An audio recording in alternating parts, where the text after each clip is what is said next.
Position Podcast with Alvin Reed, Bradford Bruns, and Marty Jenkins on 101 ESPN.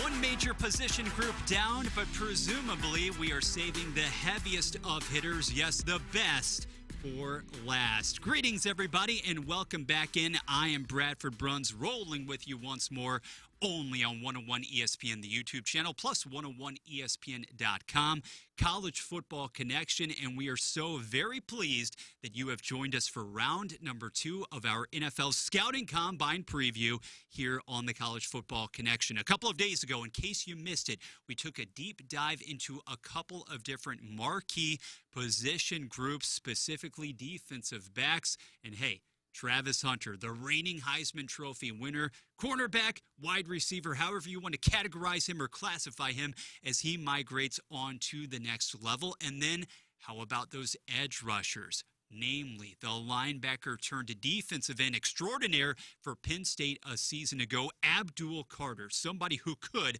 according to many, he's rising up each and every individual's mock draft, big board, however you want to say it, could ultimately wind up becoming the number 1 overall pick of the Tennessee Titans, should Tennessee opt to hang on to that pick come April the 24th at Lambeau Field in Wisconsin. However, in the here and now, we are going to be delving into other individuals, and boy, do they have the star billing and that star wattage in spades. Friday morning, this group begins in anything but earnest. I know you're interested to figure out the different schedules that will be carried out by so many of your favorite players from around the region. Missouri, make no mistake about it, is well represented at Lucas Oil Stadium, and we are so enthusiastic about being there on site as well.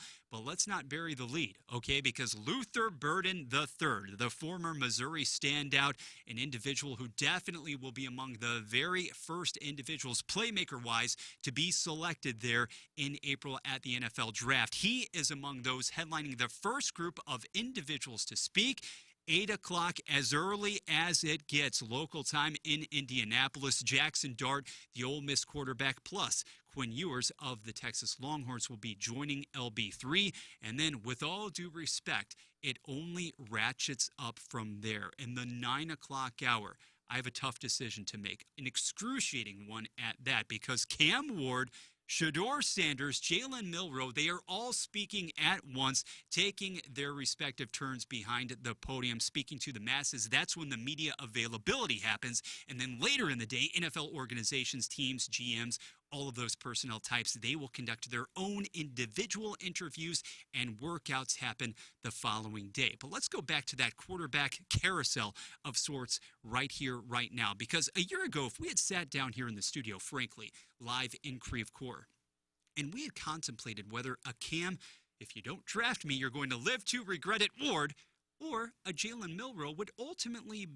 would have that pedigree of maybe being the first overall selection, I think a lot of individuals would have leaned in the direction of the former Crimson Tide standout based on the athleticism, the physicality, the cannon of the arm that we saw on display a season plus ago. That's not to say that he had a bad 2024, but maybe relative to expectations, a couple of guys in the class, specifically Ward and, of course, Sanders for Colorado, really proceeded to leapfrog him. So you're looking at the number 2 position here. If you're the Cleveland Browns at present, at least, and you say we know that long-term we must move in a different position at the quarterback spot. Is Cam Ward, is his body of work, is his pedigree, his arm action enough to elevate him into that spot beyond the likes of maybe Carter, maybe even Travis Hunter? It remains to be seen, but I do think it's an interesting question to really examine here, as you have 2 individuals, to be precise, in Ward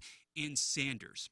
So many teams, we understand what the quarterback play is like if you don't have that true franchise individual. Is somebody going to bite on one of these 2 guys? How are they going to test out, if you will, not only on the field, but in the interview setting too? So I'm fascinated to figure out how that goes, to witness it, observe it firsthand. And then later in the 9 o'clock hour, too, Missouri's own Theo Weiss, who did not get to participate, in the second half of the Music City Bowl at the tail end of December due to that hand injury, and also missed out on the proceedings at the East-West Shrine game, another showcase a few weeks ago. He's going to be at one of the tables, so we'll definitely get some insight, we hope, into how Weiss is feeling at the moment.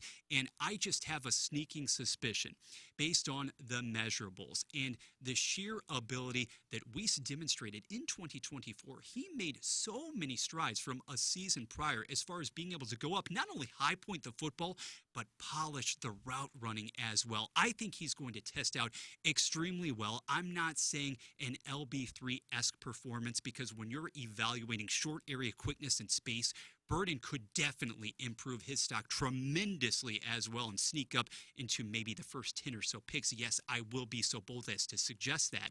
But Theo Weiss, maybe not just a day 2 or day 3 selection. I will leave it at that for now. Brady Cook, we would be remiss if we didn't mention as well that he is going to be among the later quarterbacks speaking in Indianapolis. And then flip it over to the 10 o'clock hour, 10 a.m. on Friday too. Ashton Jeanty, when you're talking about an individual whose name has been mentioned alongside Barry Sanders and even eclipsed some of those lofty records a season ago, say what you will about the Broncos, Boise State's performance in the CFP, but this is an individual with absolutely Herculean numbers, has the body type as well to seemingly thrive in the NFL, and I don't want to buy into the narrative, to be precise, that perhaps we're swinging back into more of that old school vein of the running back, when the position very clearly in the past few years has been devalued immensely. But Ashton Jeanty is a throwback. He'll be speaking at 10 o'clock. And I also want to check in with Cam Skattebo of the Arizona State Sun Devils. When you look at him on the page, when you look at him up close, at least I hope to be able to do so, he really screams a more athletic version, and this is said with all due respect, of Missouri's own Cody Schrader from a season ago. How will Skattebo perform when it comes to the 40-yard dash, when it comes to the bench press, when it comes to all of those agility drills too? Just so many different individuals to monitor, and we will be doing exactly that in Indianapolis. So as a recap here on the College Football Connection, media availability Friday morning for Burden, Weiss, Cook, Missouri's representatives. Now the following day, Armand Mimbu, the standout right offensive lineman there on the right side, got mixed up for a second, because right now it appears as if he is being tailor-made. He is being set up for success as a right tackle rather than the guard position that he was able to inhabit at the University of Missouri. In any event, he is there on Saturday, will be working out on Sunday, but it is just a who's who, the list as far as stars out there on Friday, and then Saturday afternoon specifically is when you will have the on-field sessions. We have been promised that we will have access to be able to watch, to observe, hopefully be able to tweet out some live updates as well. All of that is permitted by the powers that be for the NFL as well as the Indianapolis Colts. Now, again, in case you missed our previous installment as well, it is a showcase, no doubt about it, for the players, all 329 individuals who were invited to Indianapolis, hoping to strengthen their respective prospects as prospects for the NFL draft. But it is a State of the Union off-season style event as well for so many different NFL organizations, head coaches and GMs. Basically, everybody is going to be there at one point or another. The only head coach who is actually speaking on Monday is going to be McDermott of the Bills, and then a slew of personalities on Tuesday, including Andy Reid of the AFC champion Kansas City Chiefs. Also, in all likelihood, Nick Sirianni of the Eagles will be speaking that day. On Wednesday, you have luminaries like Dan Quinn of the Commanders, for that matter, as well. And then there is one individual currently scheduled to speak on Thursday as far as head coaches are concerned.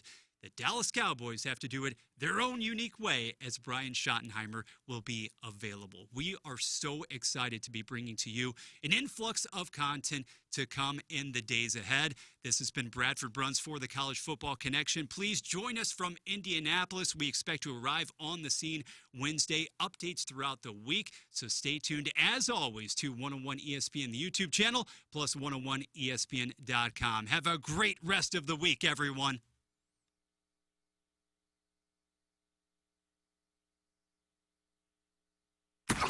Thanks for listening to the College Football Connection podcast on 101 ESPN.